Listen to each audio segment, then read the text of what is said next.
My name is Westley Johnson, and I want to welcome you to another edition of Soulivity Live. Hey, my sister, how are you? It's Lent, right? we might need some more wine for this. So, let's get this party started, y'all. Hey, my sister, mademoiselle. That is the most amazing introduction I have ever heard. Oh.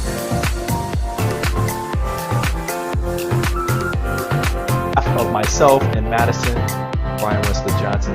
Thank you for joining us on Saturday morning.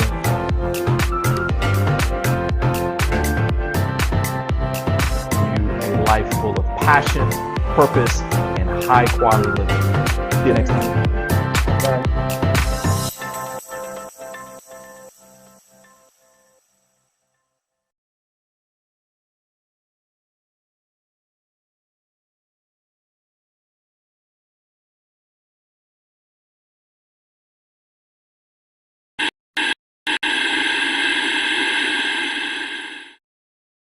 Hello everyone, Brian Johnson here with Soulivity. Listen, I want to welcome you to a very special program that we created just for you to say thank you. Thank you for the years of support and for standing by Soulivity Magazine as we support you and you becoming the best person and living your best life. We're going to continue to do it, and we want you to live this life in every single moment. As I think about everything that we've done over the last few years, one of my most important and rewarding experiences, I would say, has been to host our Soulivity Live specials. You know, we have over 75 of them over the last few years.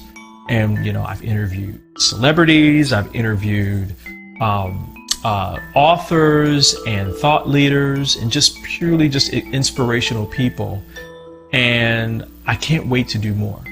Yes, and we're going to do more. So you know, we've got a lot more new content coming out in the next year, and can't wait to share it with you. But before we go into the future, I thought that it's always good for us to go into the past and kind of like look at where we began and where we're going. And so I found these special little nuggets from our past shows that are some of my personal favorites that I want to share with you. So sit back, relax, grab your favorite glass of wine or your favorite snack and enjoy Soulivity Live.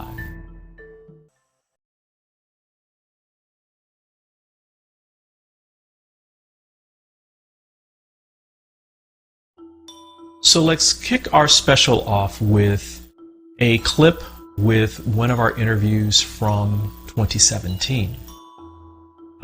This is a clip with actress Jade Tailor, a beautiful and wonderful person that I was introduced to in 2017, who is purely magical. And she, at that time, was part of Sci-Fi Channel's The Magicians. The series was a hit, and I got a chance to just talk to her about her journey and where things were going in her life. And so the interview kind of strayed into, at that time, what was an important issue, which was the Me Too movement. And I'll just let the clip speak for itself. Where do I begin? I'm so grateful. I'm so grateful that people are now speaking out, because, you know, they always say, like, I always make this, you know, AA reference, not that I'm in AA, but it's, I think, a really poignant statement is the first step is admitting our problems, right? So the first step is admitting it. The first step is speaking out. The first step is awareness, and speaking is the first step in healing. Right. And so I'm beyond grateful that we are now in a place where people are speaking out about it.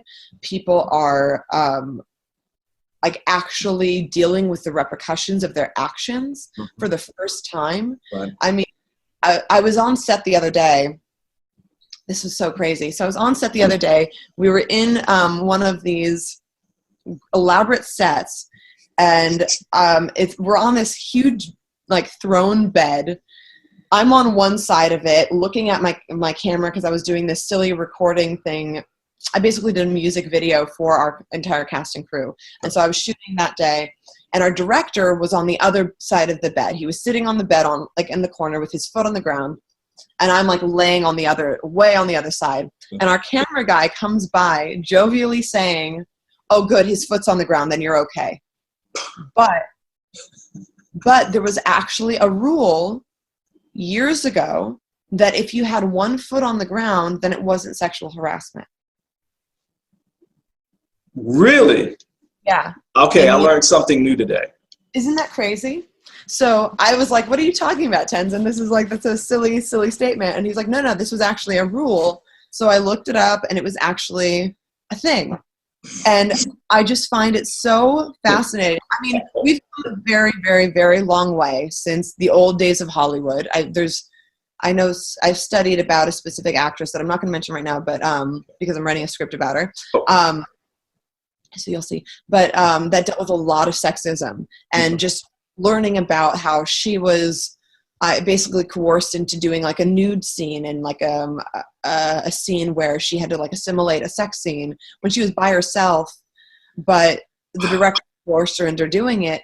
Anyways, just like we've been dealing with this for, years and years and years. So I'm so grateful that it's finally coming to a head. People are finally talking about it. But I also think there's a little bit of an issue right now with victimization. And so this is where the controversial statement comes in. Right. I see where you're going. Go for it. Yeah, so there's a couple things. One, I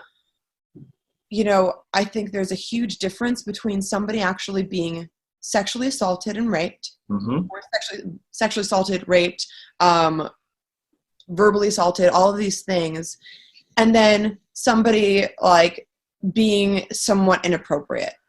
Like, for instance, like taking a photo and somebody like putting their hand on someone's butt, Okay.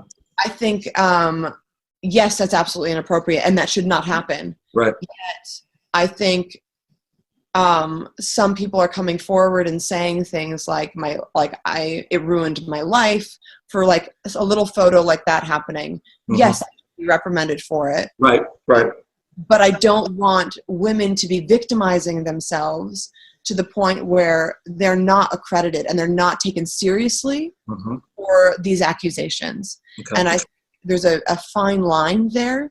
It's like people are saying, oh, my life has been ruined, versus going, that was inappropriate and this person should not be doing that, and they should be reprimanded for it. Right. The difference between that kind of strength and the victimization. And I think we are at a risk of creating a different paradigm of women being victims rather than women coming forward in a very strong manner saying, I'm not going to tolerate this kind of behavior. Gotcha. Okay.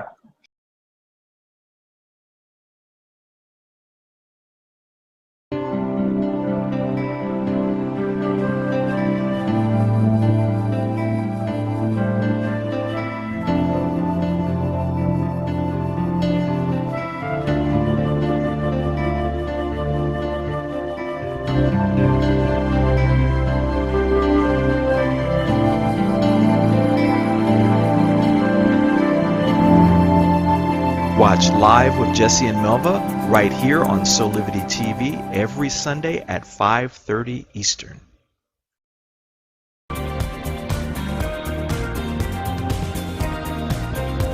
Watch Move Your Soul with movement coach Betsy Tapico Wednesdays at 9:30 a.m. right here on Soulivity TV.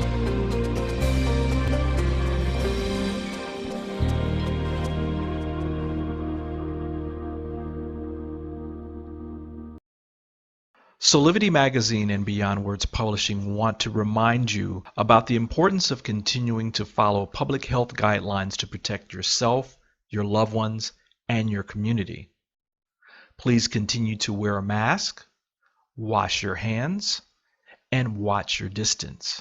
Please visit these sites for further information about how to stay safe from COVID-19 into the new year.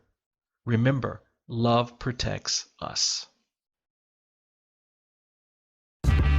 Soulivity Magazine brings you the best in inspiration on Soulivity TV. Check out our new shows.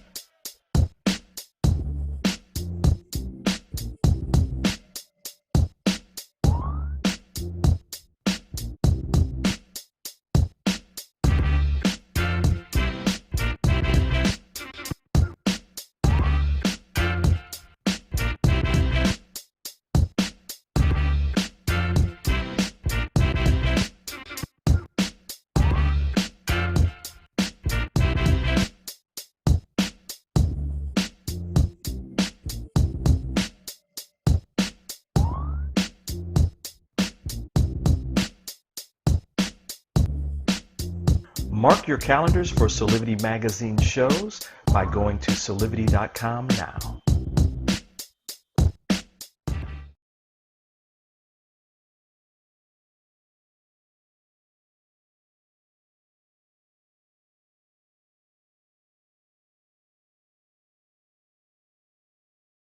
I have been following Reza Aslan's career for a long time. And Reza has, in part through his books, really helped me ground myself in some of the history around religion. God, Spirit, the life of Jesus Christ, and how this all relates to our world around us. I have two clips for him here. And the first clip is him talking about what is the soul? And the next one is about how our own personal perspectives can influence how we perceive religion. There is a part of us that isn't material, that is eternal. We have, and I laid out, in the book, ample evidence of that belief going back not just to the very beginning of our species, Homo sapiens, but as I say, even in previous species of humans before our species even existed. We are, as a lot of modern psychological studies have shown, born with this belief. It's embedded in our brains. In fact, it's a belief that you have to unlearn, right? It's not a learned belief. It's something that you have to that you have to be taught isn't true. Right. And for about 200 years now, anthropologists and sociologists and cognitive scientists and evolutionary theorists have tried to figure out why is it this case? Why is this universal belief in the soul, this ever-present belief that exists in all people throughout all time, in every religion, in every corner of the world, and as I say, even before we existed? Why? And I'm just going to cut to the chase and tell you we don't know. We have no idea. The best answer that science has been able to come up with is that it's just some accident, some trick of the mind. That's what it is. And listen, that's not a bad theory. It's a theory. Right. It can't be proven, can't be disproven. Right. But it's a theory that it's just a trick of the mind. It's an accident of evolution. I guess what I'm arguing is that an equally good theory is that it's not an accident, that it's deliberate, that it's by design, that this is who we are. Right. That we are meant to believe that there is something beyond the material realm. Right. And that it's embedded in our brains. Again, no way you can prove that either. And so it's all just, it comes down to the individual and what the individual, him or herself, believes. But what cannot be denied is the universal nature of this belief. It's our first belief, and it's our most comprehensive, most universal belief, and it is a belief that we are increasingly recognizing we're born with. I know your time is limited, but I just wanted to kind of squeeze this in because Yeah. this is something that's related to everything that we're talking about.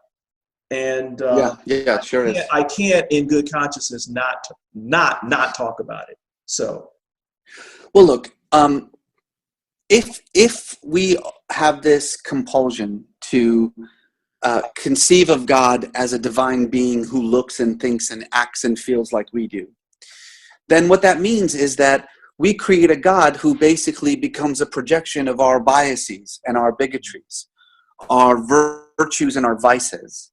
A God that suddenly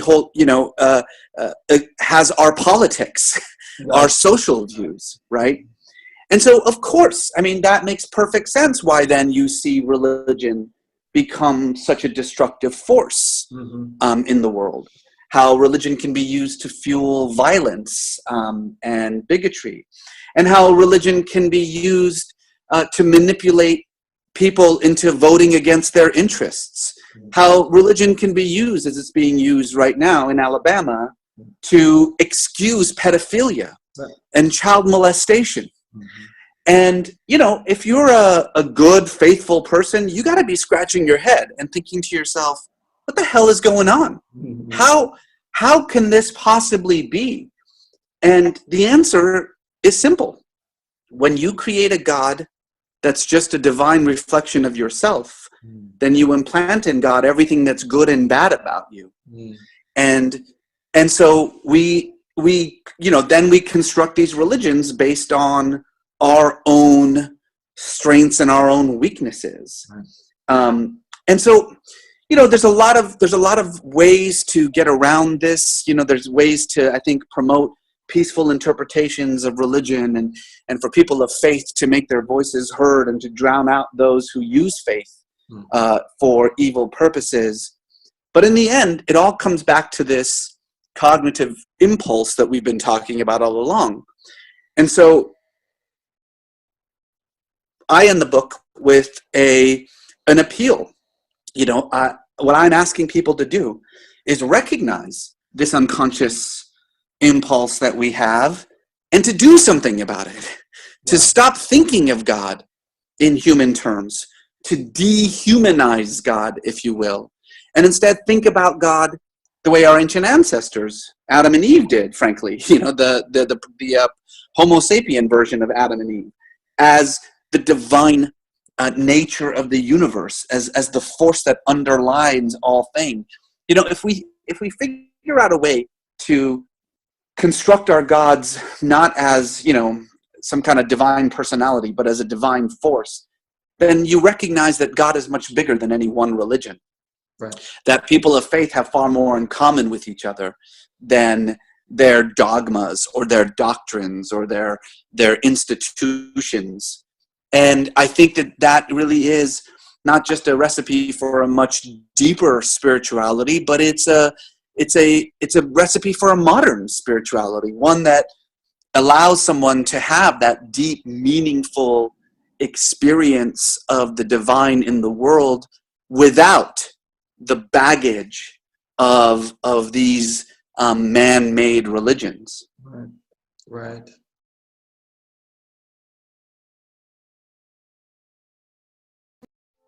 Join Soulivity Magazine and Beyond Words Publishing for another Truth and Power event. Don't miss our next event celebrating International Women's Month on March 20th at 2 p.m.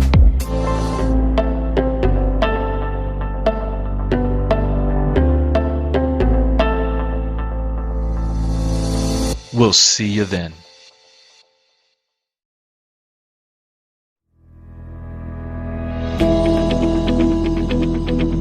So one of the common things people say about autistic children is about hand flapping. And you may call it whatever you like, you may call it distracting, you may call it off-putting, but one thing it certainly is completely and utterly harmless. This is the problem with the autism awareness training that a lot of people do, is that they make people aware of this hand flapping, or whether it's moving from side to side, or clapping hands, or cracking fingers, or scratching beards, although nobody will be doing that at school. But at the same time, it's all completely and utterly harmless. And unbeknownst to teachers or professionals or whoever, people are trying to bring autistic children into line with everyone else. And at Neurodiversity Training International, that's not what we're about. The key is acceptance.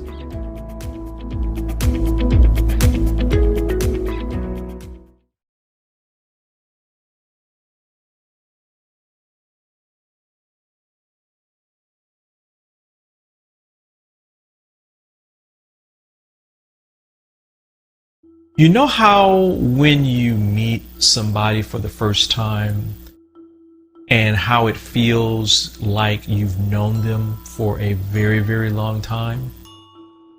That's how it was when I met Geneva Carr during the show. Amazing personality, amazing person, very insightful. And though we talked about different things, there was one special thing that she brought up around living your life and being authentic. Geneva had a major choice to make in her career, and she decided to make a choice that where she wanted to live from her heart. So enjoy this little nugget from her. As I was doing my homework on you, you had an experience with Helen Mirren, right? Where did you have that experience with her? Well, let me get you something. This is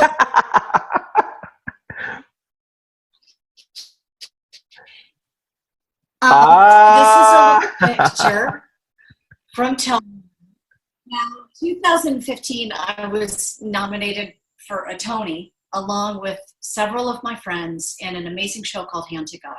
And you can see behind me, I have the poster from the Off-Broadway, the Off-Broadway, and the Broadway.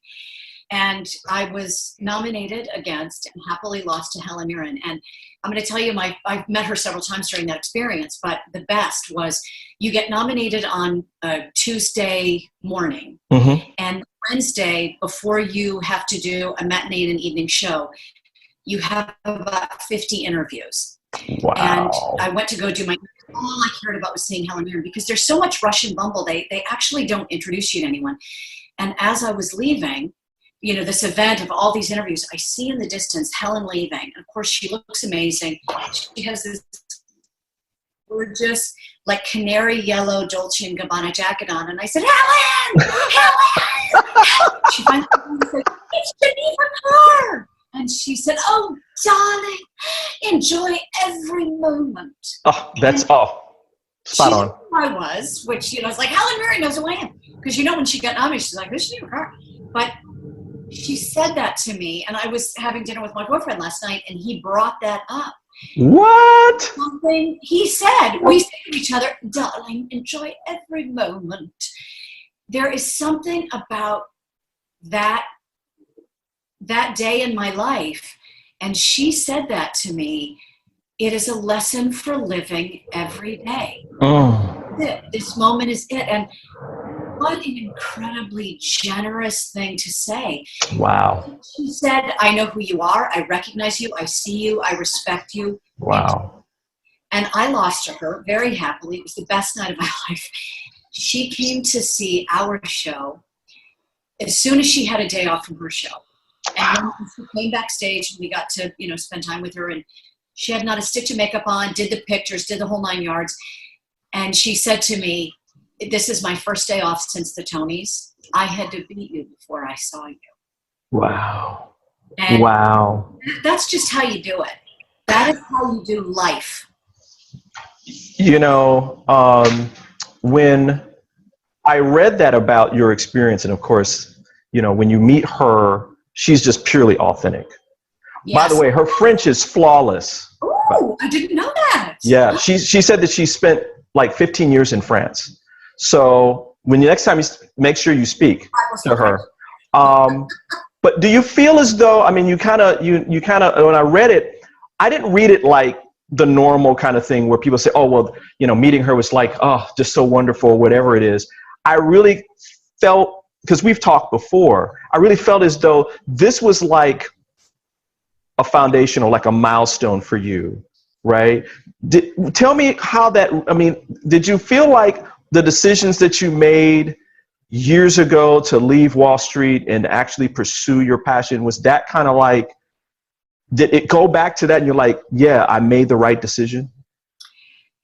I would be lying if I said that that moment didn't crystallize that I made the right decision, that it didn't erase the doubts and the insecurity and, you know, the being broke. Yeah. But I have to tell you that as important as that moment was, and it continues to be important in my life, it's what, once you have that, it's this tiny little feeling of security no matter what goes wrong. But I also have to say this because if there are any younger actors or even actors my age watching, doing what you love to do and making the decision to do that, regardless of recognition or money or fame or whatever all those other things are, is so important. And I have a very dear friend of mine that is in a show right now. He's doing incredibly well. He's getting a lot of attention. And he had said, gosh, you know, do I get a press person? And somebody gave me this advice years ago. So many years ago, I'd be embarrassed to tell you, but he said, do what you have to do. If you're, you know, depressed, find a therapist, get help. If you're an addict, get help. Be the purest person you can be and face your day honestly every day. And when you're ready, the business will find you. Wow. And I said that to my friend. I said, what you are doing is so profound and so good. Don't doubt that they are looking for you. Right. And right. I had many a hard day. Financially, it was very difficult. I made a lot of sacrifices, but I enjoyed every minute of it. I wanted to act, and hand to God, the show that went to Broadway with some of my closest friends, I'm having dinner with the director tonight. And he's doing incredibly well. He's doing his third show on Broadway right now since we worked together. Wow. We came up together. You know, we were just people making plays. We were, some of us young, some of us not as young as we'd like to be, right, making great plays, and people were coming to see it. And when we started Hand to God, 74 people was the size of the house. Wow. And when we ended up, it ended up being almost 900 in the house. And wow, all of that experience was good. If you love what you do, you don't say, well, I have to go to work. I get to go to work. I get to go to bowl right now. And I know that everything I've done up to my life now led to this job. And this job is golden. It is golden because of the stories we get to tell and the people I get to work with. And it's, you know, I'm enjoying every moment, Helen. Just want you to know. Aww. We got to get this to her.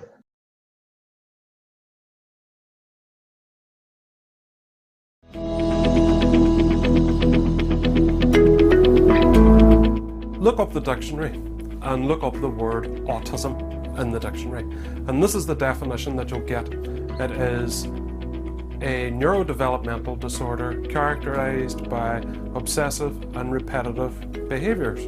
And what a horrible definition that is, because we're so much more than that. What I would love is for the definition of autism to be changed, because it's so negative. As a child and a young man, whenever you look up words like this and you think, gosh, this is me, it doesn't really leave you with a great feeling, does it? I think it's time for that to change, don't you? What about the more positive things that autism brings? The passion, the drive, the desire. I mean, all you need to do is look up on the internet, autistic individuals. Without us, I'm pretty sure we'd probably still be living in caves and spearing fish for dinner. So maybe it's time to have a look at what defines us as a community, and let's change it.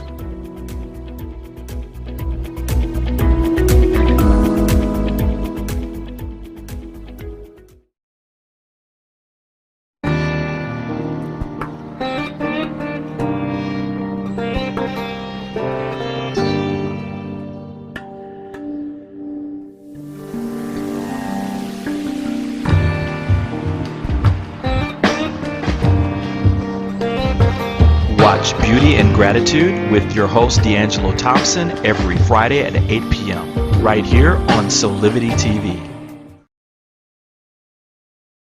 Soulivity Magazine and Beyond Words Publishing want to remind you about the importance of continuing to follow public health guidelines to protect yourself, your loved ones, and your community. Please continue to wear a mask, wash your hands, and watch your distance. Please visit these sites for further information about how to stay safe from COVID-19 into the new year.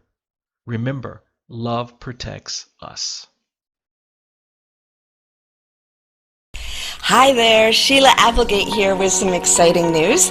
I've joined the incredible Soulivity team as the host of the new Consciously Awesome live show, where I will be sharing insights to help you discover your full brilliance and claim the vibrant life you deserve. To add to the awesomeness, I'm going to be inviting some of my favorite people from around the world, including many of the guests that you fell in love with on my Live Sensate podcast and Enchanted One radio show. So tune in every Wednesday at 1 p.m. Eastern Time, right here on Soulivity TV, to join the fun, and remember to subscribe to the channel so that you don't miss a single episode. Have an awesome week, and I will see you on Wednesday. Rick Worthy. Rick has been a friend of mine for 30 years. We're both from the Detroit area. When we met, it was like an instant connection between us. It was like we were family. And when I got the chance to interview him, I learned so much more about him that I didn't even know, even though we had known each other for that long. In these next couple of clips, he talks about the importance of perfecting your craft. As an actor, that's especially important, but I thought it was important for each of us to really take note of in our own lives. So enjoy. Brian, I can't tell you how many times I've been to parties or Oscar parties or this or that, and someone walks out on the red carpet, and then the person I'm standing next to just very casually says, "Oh, I think I want to be an actor. You know, I would love to look like that. You know, or how hard could it be? Or I think I'll you know, maybe, you know, try to, you know, get some headshots and get an agent." And Right, like it's like it's like that. Like it's as if it were as simple as walking into a grocery market and, you know, picking up a can of, you know, spaghetti or pasta or something, or soup or something. Oh, I think I'll do it. Tell us the truth. Tell us the truth. I mean, like, give us a little bit of. I mean, we've talked a little bit, but tell me. I mean, because we talked about empathy, right? And that's like one of the actor's greatest tools. Yes. But tell me a little bit more about that. Let's pull that string a little bit around, like, what does it mean? What is the work? What is the work ethic? I mean, because I remember we were talking at the end of filming of season 3. Right. The cast was working, and I'm talking about the full cast. Right. Was working their tails off to all make day. To make sure that season 3, number 1, was the highest quality. Right. Right. And then 2, that it hit the deadlines that you guys have set for yourselves. Right. I don't think that people. I think a lot of people don't know what it's like to not only be an actor. Doesn't matter, theater, television, film, and I think a lot of people don't understand the work that it takes to create a television series or a film, regardless of whether or not it's a feature film or a short film. It takes a lot of work, and first, to become an actor, you know, you have to know in your heart that that's who you are and what you are. I often look at myself as well, it's not what I do for a living so much as that's who I am. Yeah. you know, and a lot of people say that, you know. Oprah Winfrey's often said that, you know, this is just who I am, it's what I do. Sometimes it doesn't really feel like work, because that's when you know you're doing the right thing, you know. And as Garcelle brilliantly said on your show this week, she said, if you're just there to get a paycheck, then you need to really rethink why you are calling yourself an actor. You know, so you need to know that that's what you are, or who you are, and that's what you love. And you have to know your craft. I cannot emphasize that enough.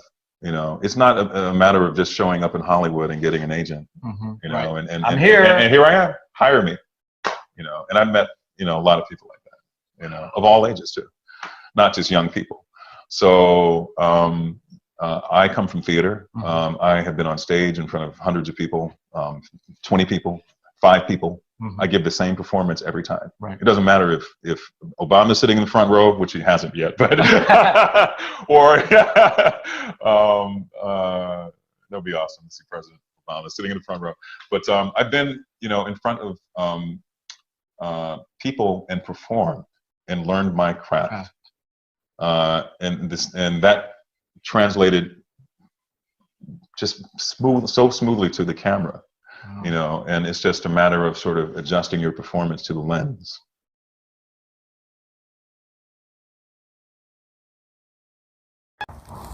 Do you feel like you can be in better health? Do you feel like there's something missing towards your path of success? Hi, I'm Rachel Kaplan, owner and creator of Higher Health Now. I started this company 3 years ago to help my yoga community thrive off their yoga mat. What I realized is that there's people from all walks of life who need this training. Today, I work with professionals all over the world, explore what's holding them back from living their version of good health, and help them shed light on the action steps they need to take to bring about that positive change. Professionals like you, who want to be better in their work, better in their relationships, and take massive action towards living your life purpose. That's the meaning of higher health. I'm excited to meet you and show you the path towards living your higher health now.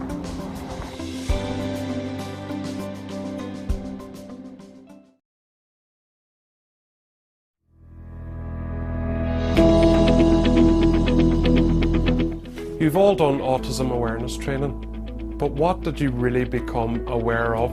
That autistic people have obsessive and repetitive behaviours, have trouble making eye contact, don't really make friends easily. It's time for that form of training to go, because what everybody needs, whether it's autistic children or adults in the workplace, is acceptance. So what I would like you to do is to think of everything that you've ever learned about autism and autistic people, crump it all up and throw it away, because this is something completely different. It's an entirely new model of training. It's about neurodiversity, it's about acceptance, and it's how autistic people like me and everyone else out there can grow to live happy and successful lives in school and in the workplace. My name's Jude Morrow, and this is Neurodiversity. Soulivity Magazine and Beyond Words Publishing want to remind you about the importance of continuing to follow public health guidelines to protect yourself, your loved ones, and your community. Please continue to wear a mask, wash your hands, and watch your distance. Please visit these sites for further information about how to stay safe from COVID-19 into the new year. Remember, love protects us.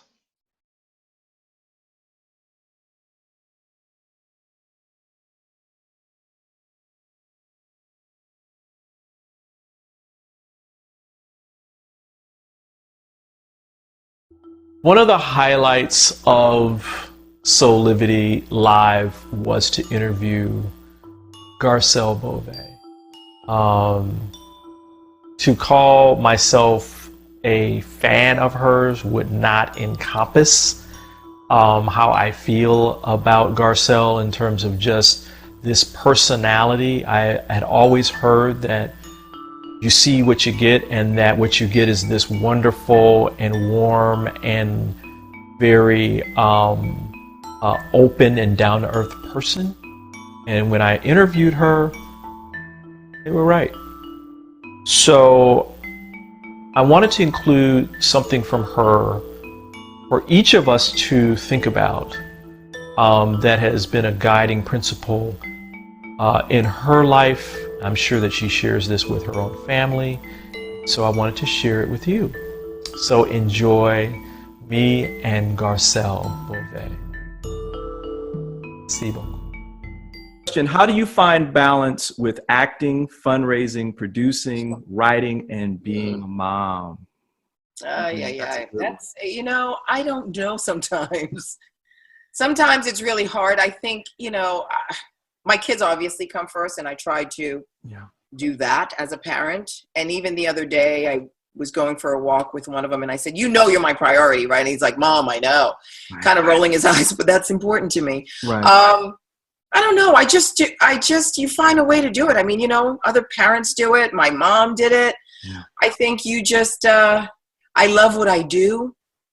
And so therefore I always want to do it in whatever capacity. And I think nowadays, being an artist, you're not boxed into one thing. I'm not just an actress or just a host or whatever. You get to do all kinds of things. And for me, it keeps it interesting. I don't want to be bored. I get bored easily. I want to keep doing things to challenge myself and create.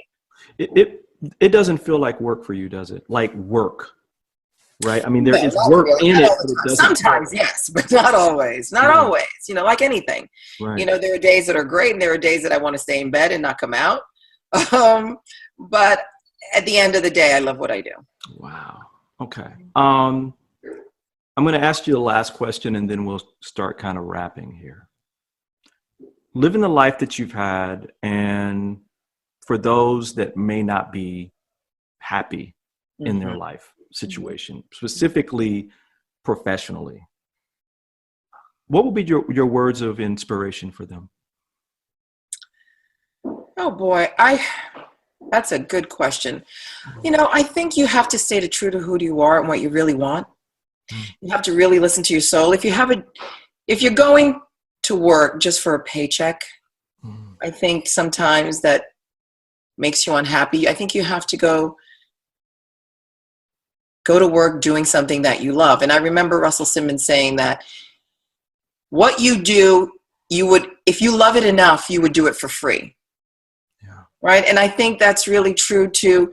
You have to persevere, especially in the you know, being an artist, there's a lot of rejection. There's a lot of, although I've been working so much, there's so many jobs that I didn't get. Right.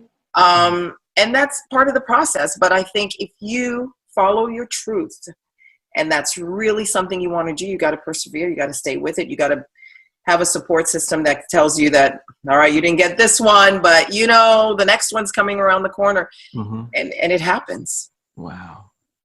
Thank you, Garcelle.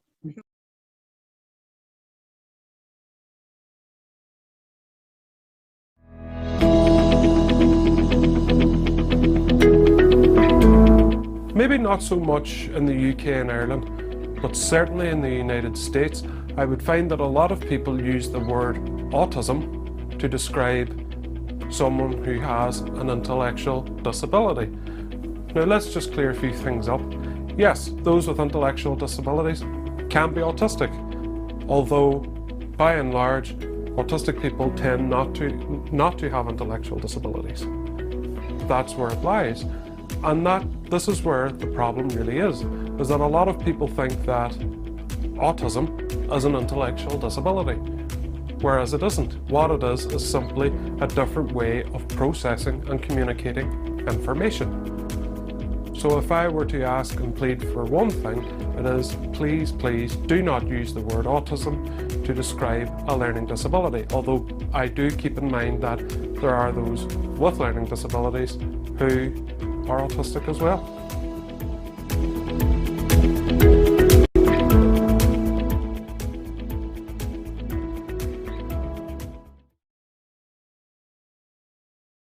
Soulivity Magazine and Beyond Words Publishing want to remind you about the importance of continuing to follow public health guidelines to protect yourself, your loved ones, and your community. Please continue to wear a mask, wash your hands, and watch your distance.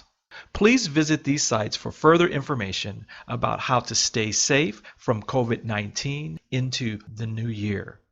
Remember, love protects us.